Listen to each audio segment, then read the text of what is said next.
Thank you, Mr. Speaker, or Mr. Chairman, and I just want to say thank you to the Secretary for your remarkable testimony. I don't know if I've seen better testimony in my short number of years in Congress, but I will say I've continued to be impressed, and in honor of today's baseball game, President Trump's appointment with you, he definitely hit this one out of the park. So congratulations on your great work. I would just say it's on 3 hours sleep. So. That's even more incredible. I know the feeling of jet lag for sure.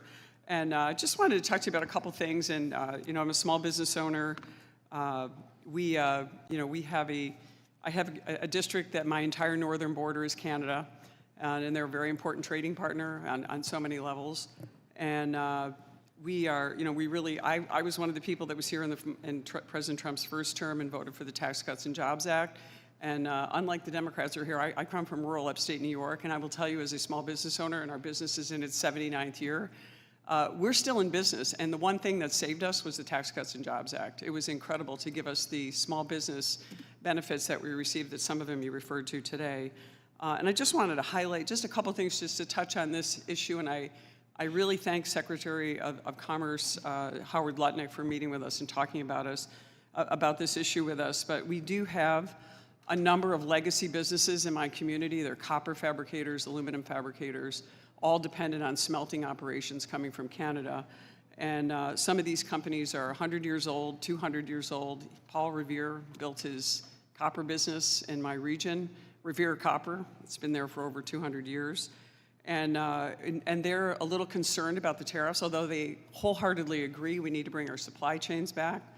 They wholeheartedly agree that our area and our Erie Canal district, which I represent most of the Erie Canal, we were hollowed out by China and unfair trade, and we want to continue to do business. And they all agree that we need to deal with reshoring and bringing our supply chains back with President Trump. And these are wonderful, patriotic, legacy businesses. We want to make sure that they can be in business. Now, again, let me add one more factor. They're surviving in upstate New York. So we have some of the highest taxes, highest regulatory burden, highest minimum wage. Most expensive energy. Worst energy state, extremely, by the way, a catastrophic energy grid that we face. If it weren't for the nuclear power, all of which the nuclear reactors are in my district, and hydropower coming from Niagara Falls, another gift, we can't touch our wonderful natural gas reserves that we have in the Marcellus and Utica Shale because of New York's far left Democratic one-party rule. Ridiculous, unscientific policy. But we also have, is there a way that we can find some relief for some of these businesses on the tariff side and make sure that we can bring Canada back in the mix? And is there work being done, not just on the fabrication side with copper, aluminum, steel, but also on the agricultural side? Because I also have the 5th largest dairy district in the entire country. And we have issues with the USTR and with Canada's unfair trade. So we have sort of both sides. Can you address that a little? I know President Trump really wants to help us.